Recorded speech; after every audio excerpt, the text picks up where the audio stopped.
Hello and welcome to the Real EFL preview show. My name is Gary Hutchinson and we have got a packed show for you today. Before we get started, please do like, share and subscribe to the channel for more excellent EFL content. On today's show, we're discussing managerial changes in League One before previewing a clash that could affect managerial changes, Plymouth versus Oxford.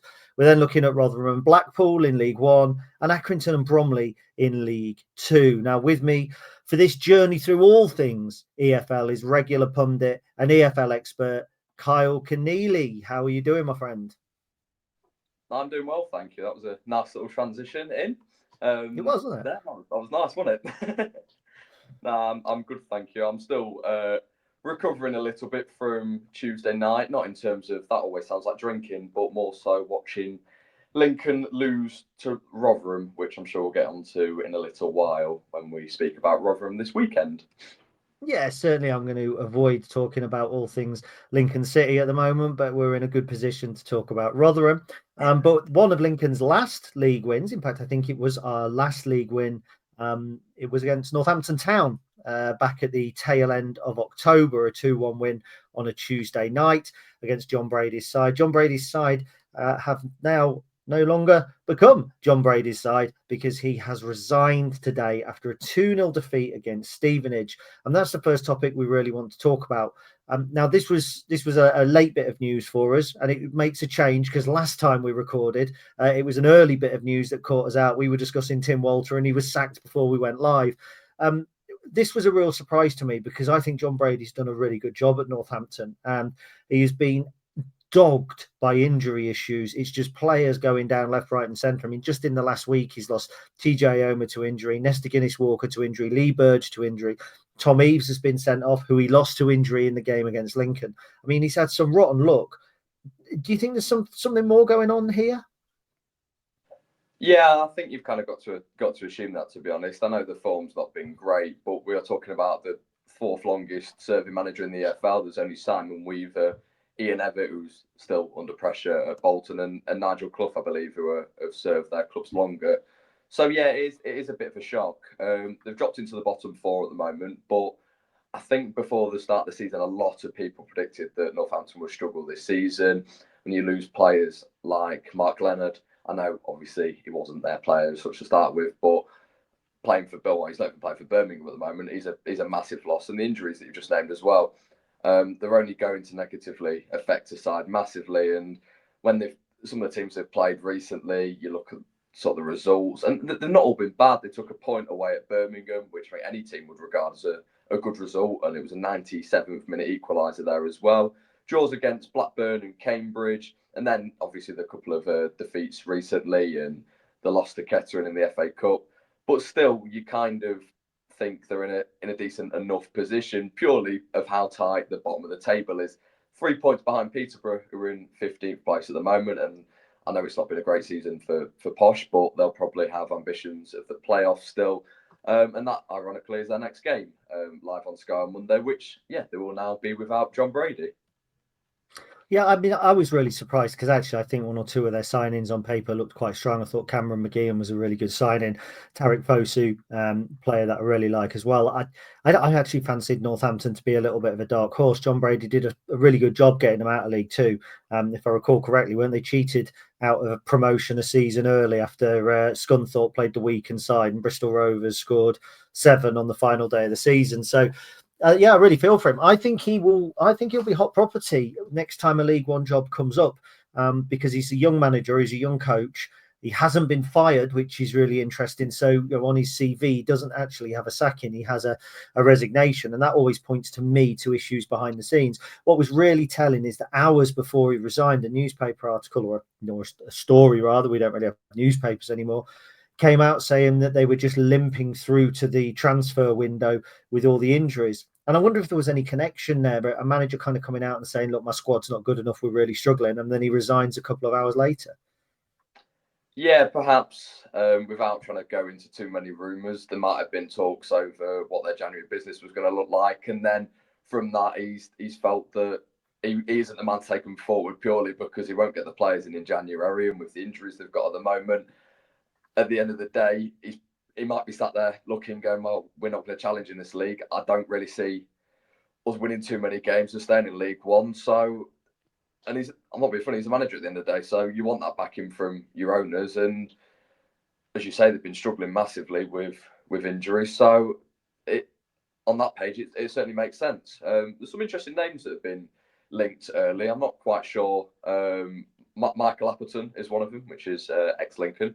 And Stephen Schumacher, former Plymouth manager. You've got Brian Barry Murphy, Alex Neil, and Liam Richardson were some of the favourites when I had a look earlier at the betting odds. Any of them take your fancy, Gary?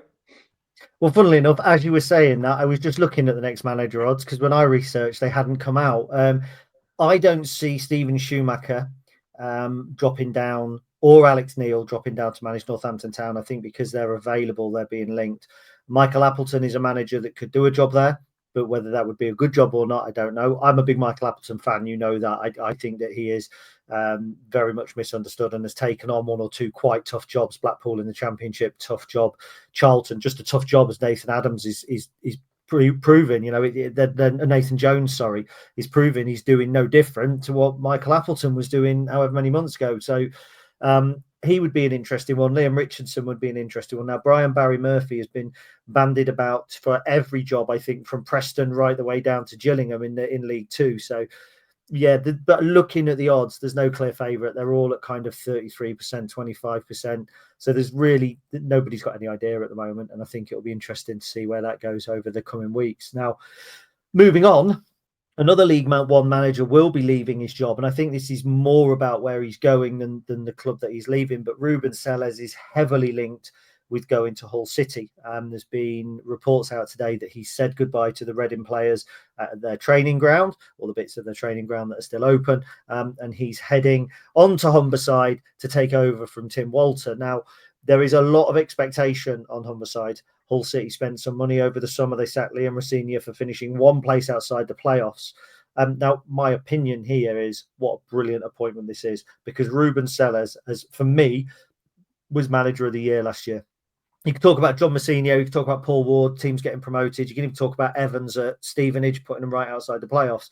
But for Reading not to be relegated, not just with the points deduction, but with all of the stuff going on outside the club as well, all of the stuff that's out of the manager's control, I think that he deserves to be mentioned as a Reading legend manager, whether he's gone to Hull or not. And I think he'll do a great job at Hull. But what are your thoughts on this bit of news? Yeah, I mean, they're still among the backdrop of off-the-field issues currently at the moment. So the fact that he's led them into the playoffs as of current is absolutely massive. And as you say, keeping them up last year, a lot of people probably thought, well, if the takeover goes through, they get a good transfer window behind, they might be pushing top half. But that didn't happen, and yet they are still in that position. They're on a really, really good run at the moment, and losing Ruben Selles is absolutely massive. They've got some great players in the squad, don't get me wrong, but you've got to feel that Ruben Selles has been a huge part of Reading over the last couple of years, and as you say, keeping them up and leading them to where they are at the moment. And I do really feel for Reading for what they've gone through over the last couple of years, and now to lose their main man when perhaps things were looking up a lot more is big. It's really going to hurt them. But on the flip side of that, it's a really, really good appointment for Hull. Selles has been with Southampton previously. Tough time there, if I'm honest, given what had happened before with Nathan Jones. So you can't particularly attribute the relegation to him as such. But as we say, he's done a really, really good job at Reading, and he definitely deserves this chance to lead at a high level. Yeah, I mean, if I remember correctly, he's been at Karabakh, I think, and he's been at Argyle, he's been at Valencia, and he's been at Copenhagen. I mean, he's a manager that's never had any business being in League One, if I'm honest. And I thought when Reading first came down and he was in charge, I thought that is a recipe for disaster. What does this guy know about League One? Because we've seen it time and time again, the big managers dropping down and really struggling. But he's done such a good job. He's a great appointment for Hull City. I feel for Reading fans massively. I know some Reading fans personally, and they've had such a torrid time.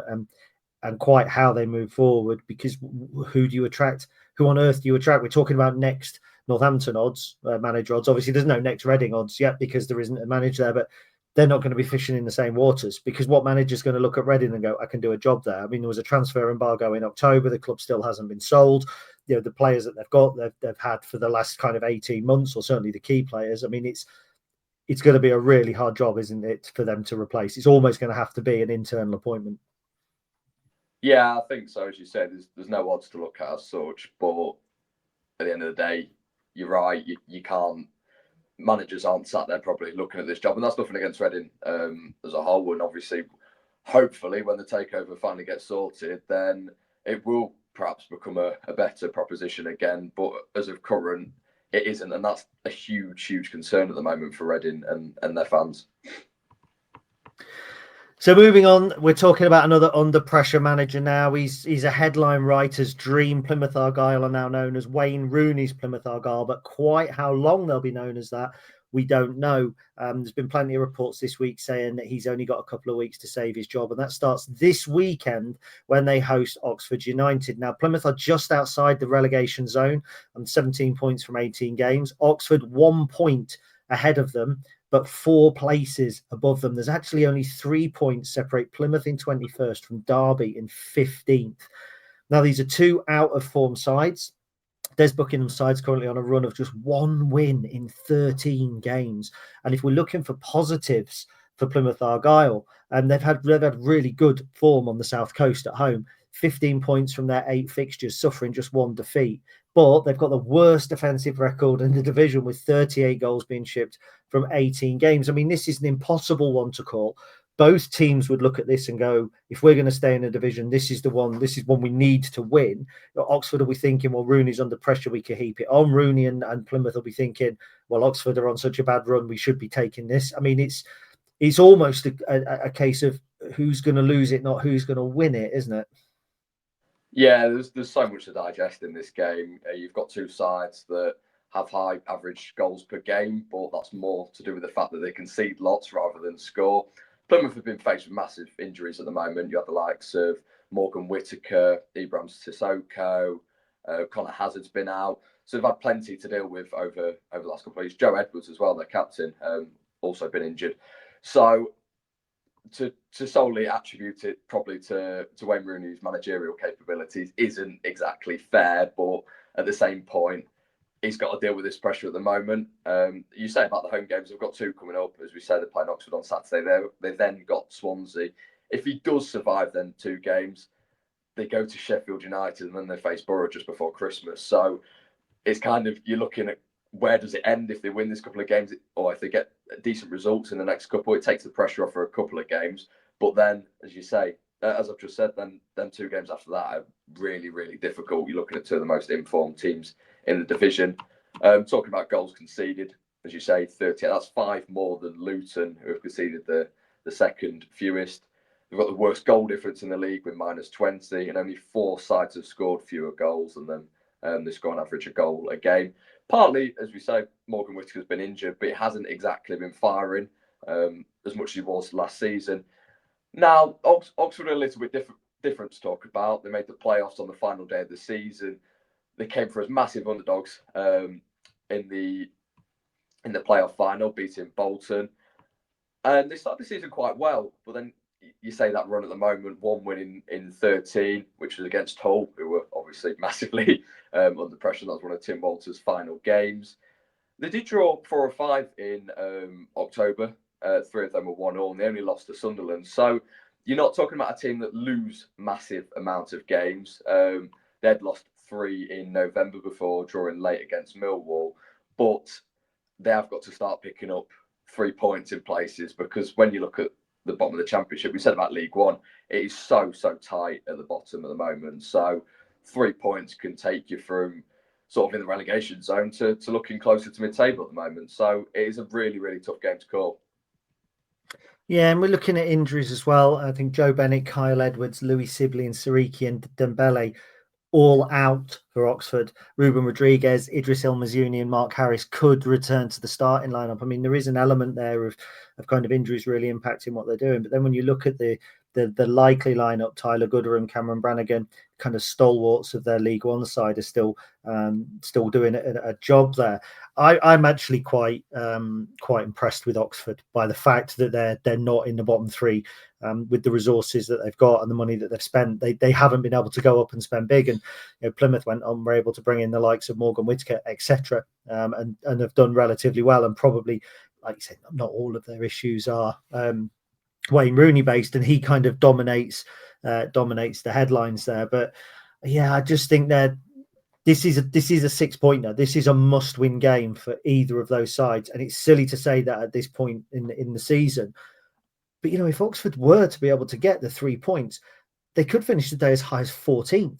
And there's a lot of clubs who are feeling the pressure, I think, more than Oxford are. I think it's really interesting as well that when you think about League One last season, Oxford up through the playoffs, 17th, 18 points from 18. Derby up in second, arguably not the second best side in League One in terms of overall ability last season. And Derby fans can shoot me down because the league table doesn't lie, but I thought there were better sides than Derby, maybe obviously not as consistent. 20 points, they're 15th, and yet it's Portsmouth who ran away with the league, rock bottom of the division. I mean, it's a bizarre division, isn't it, the Championship? Yeah, well, we know that from previous years. People say about the Premier League sometimes that anyone can beat anyone, but it's not really as true. And then when you go to the Championship, it is a case of that.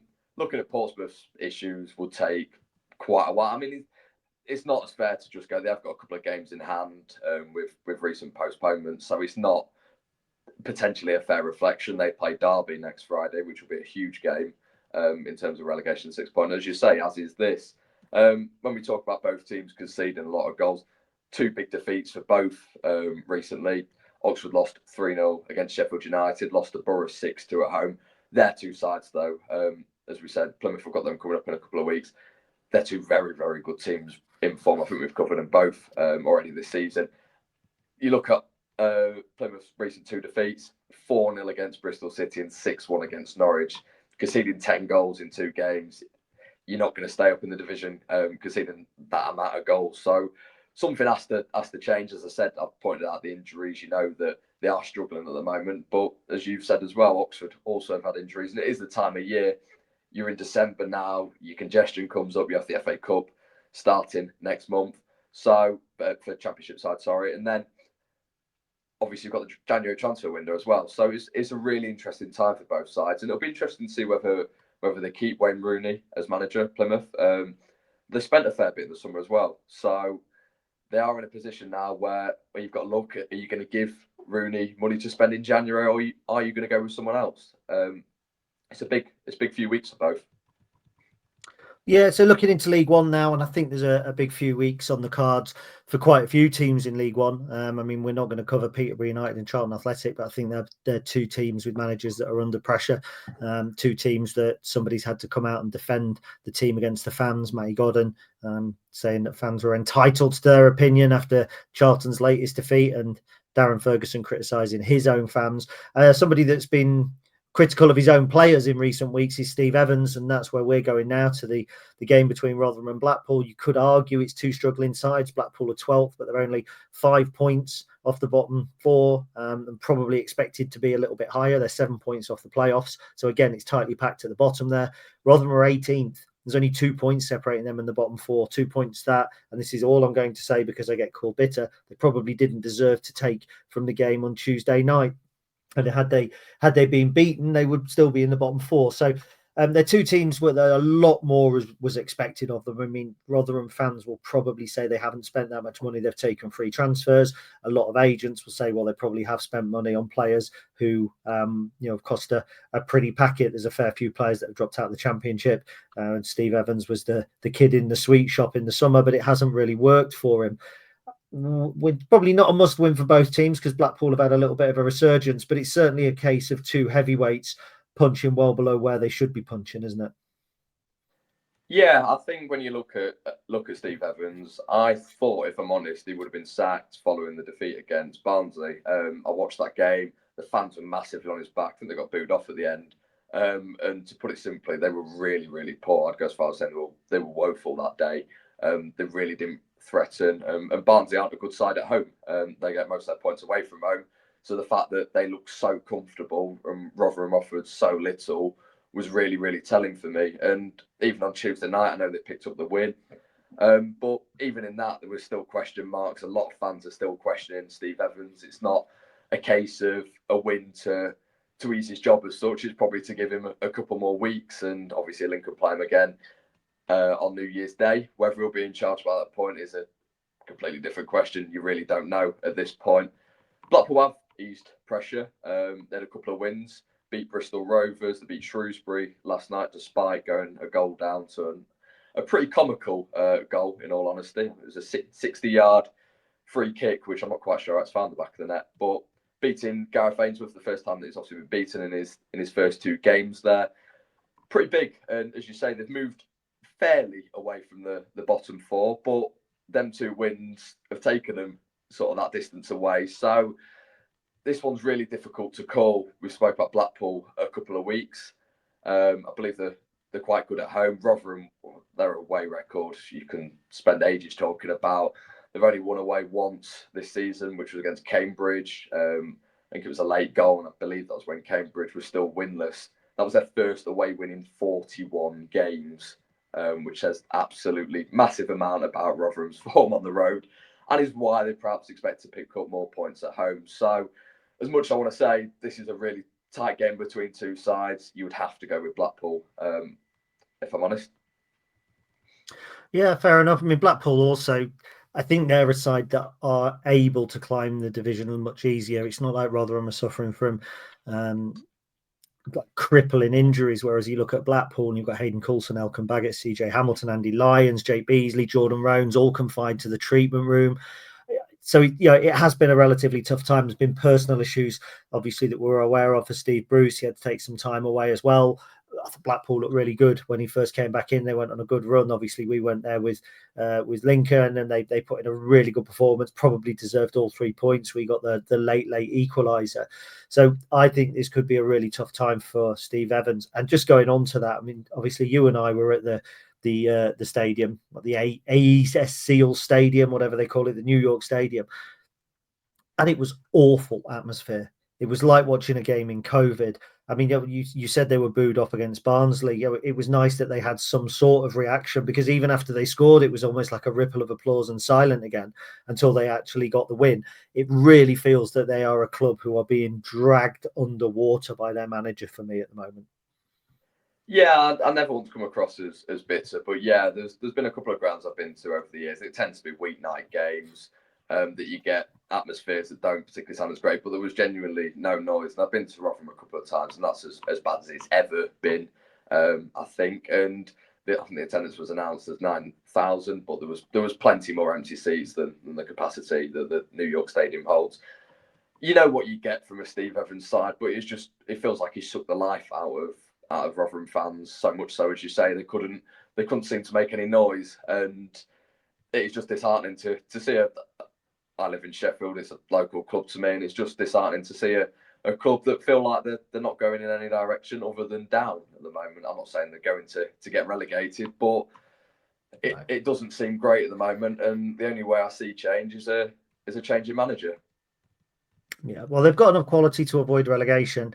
The question that we're now going to ask in League Two is, have Accrington Stanley or Bromley got enough quality to avoid relegation? Accrington Stanley are 20th with 18 points from 17 games. That does leave them 4 points off the bottom 2 with a game in hand on Carlisle. Directly above them, 19th Bromley with 20 points from 17 games, but they picked up a vital win against Gillingham at the weekend. Otherwise, they would be much closer to the bottom 2. Now, both teams have got games in hand of the team of the bottom 3, but he's still quite a precarious position to be in. Now, Bromley probably will feel more happier of the 2 sides, having just come up into the Football League, their first stint in the Football League. They'll feel that finishing outside the bottom 2 will be a success. But Accrington, with a rich history in League One, knocking on the door of the playoffs, will probably feel that they deserve a little bit more. We've picked this because it is, again, like the Oxford and Plymouth game, a bit of a relegation 6-pointer, isn't it, this weekend? Yeah, we focused on the top of the table for weeks in a lot of in the divisions, and I think Port Vale Walsall, which is first versus second this weekend. But it was a really interesting point just to make on this, and looking at the game, both of them got really good third round FA Cup ties. Accrington are going to Liverpool, which is obviously brilliant for the whole Milk Cup story that it presents. I know it's not the League Cup itself, but it's still a really good tie-in. And Bromley go to Newcastle in the third round. So that was just whilst I was actually doing the game and doing my preparation. I saw that and I thought that's a nice little touch. But if you look at the league form of both, Bromley is the first ever time in the Football League. So as you say, you would expect them to be towards the bottom end. A lot of teams tend to stay up. League Two is always the division where, when you come up out of the National League, teams tend to do quite well on the back of that. You only have the two relegation places. A lot of them finish mid-table and some push towards the playoffs. So Bromley perhaps weren't in that bracket of teams you'd expect to be higher up. But the fact they are fairly far away from danger at the moment is a massive positive. They've had some good results. As you say, beating Gillingham in midweek. They've taken some good points recently as well against Barrow, Cheltenham, Carlisle. I think they drew against Walsall as well, which is a really big point. And their last league loss was against Tranmere back in mid-October. So they're by no means on a bad run. They've just had a couple of draws perhaps that have dropped them a little bit. And when you've had teams like Morecambe starting to pick up points, then that gap has closed a little bit more. Accrington had a really, really poor result in midweek. They were thrashed 5-2 by Grimsby. They were 3-0 down after 19 minutes, 4-0 down just past the half-hour mark. They had a decent month, though, in November again, drawing to Swindon and Wimbledon. They had a really good result, beating Chesterfield away from home. And they've had a couple of good results in the FA Cup, obviously getting to the third round, as I've just mentioned, beating Rotherham Olympic, which was a good confidence boost, beating Swindon on penalties, a fellow League Two team, a team who are obviously struggling at the wrong end of the table, like Accrington, I guess, at some point. The last league loss prior to losing against Grimsby was against MK Dons back in October, though, and they got a point against Walsall the weekend after. So these aren't two teams as such that have been massively struggling. There will just be a few concerns around Accrington, the fact, as I say, that they've got thrashed in midweek. But both teams will look at this and go, well, it's a team that are around us. It's a time to make a statement, move up a couple of positions and give themselves a bit of breathing room before Christmas. Yeah, I mean, just on Accrington, one thing I think that if you're a team in relegation trouble or you're battling at the bottom of the table, you've got to have the ability to score goals. You're down there because you concede goals, but you've got to have the ability to score. And I think they've scored 2 or more in their last 5 or 6 games, including the game against Grimsby. They've conceded 5, fair play, but that was their first defeat in 8 games. So they were unbeaten in all competitions, albeit Rotherham Olympic, albeit a Football League trophy game as well. So I think that there are signs here that while we're talking about it being a relegation 6-pointer, there are signs for both teams that when we come to the end of the season, if either of these teams are in the bottom 2, I think it will be a real surprise, because I think there are far, far worse teams that will be joining Swindon in the National League next season. Yeah, I mean, you can't really look past Swindon at the moment, given some of the recent results. And yeah, there are a couple of other clubs struggling at the bottom. Carlisle, perhaps one that weren't massively expected towards the start of the season, but obviously dropped down there at the moment. So yeah, I do think these two sides will probably be safe at the end of the season. But we speak about all leagues being unpredictable. You never know what League Two holds, and the fact that, I don't want to use the cup as a negative, but these two have obviously, the ties that I've mentioned, really big games from both. You don't want that to be such a distraction from their league form. But if they can get a couple of results in December, then it's brilliant for them. It gives them both a really good day out, and with league results behind them, then they can just go and enjoy it. And that is exactly what the FA Cup should be about. And crucially, it might give both managers a few extra quid to spend in the January transfer window. And that's the next big roll of the dice. We look at the league tables now, but so much can change in January, and again, we mentioned Lincoln City, but as it did for us last season when we were able to bring in Jack Moylan, bring back Freddie Draper, bring in Joe Taylor, and it changes everything. You just need to get yourself a goal scorer, you need to get yourself a commanding centre half, and money from cup ties against the likes of Liverpool help you do that. And it raises the profile of the club as well. The spotlight goes on to the clubs.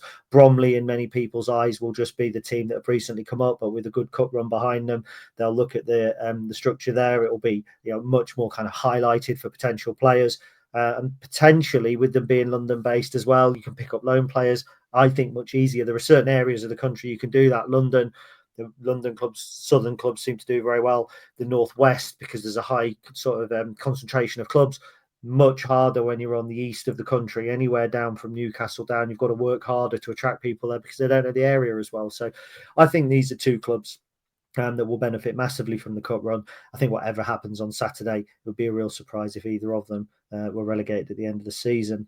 Well, there we go. We've hit 30 minutes now. It has been emotional as always. So thank you very much to Kyle for your excellent input. If you've enjoyed the show, please do remember to like, subscribe and follow. You can leave a comment, anything that helps with the algorithms. If there's anything that you would like us to discuss, please drop it in the comments. Who knows? We might even pick it up on next week's show. But in the meantime, all that remains to be said is goodbye and thank you for watching.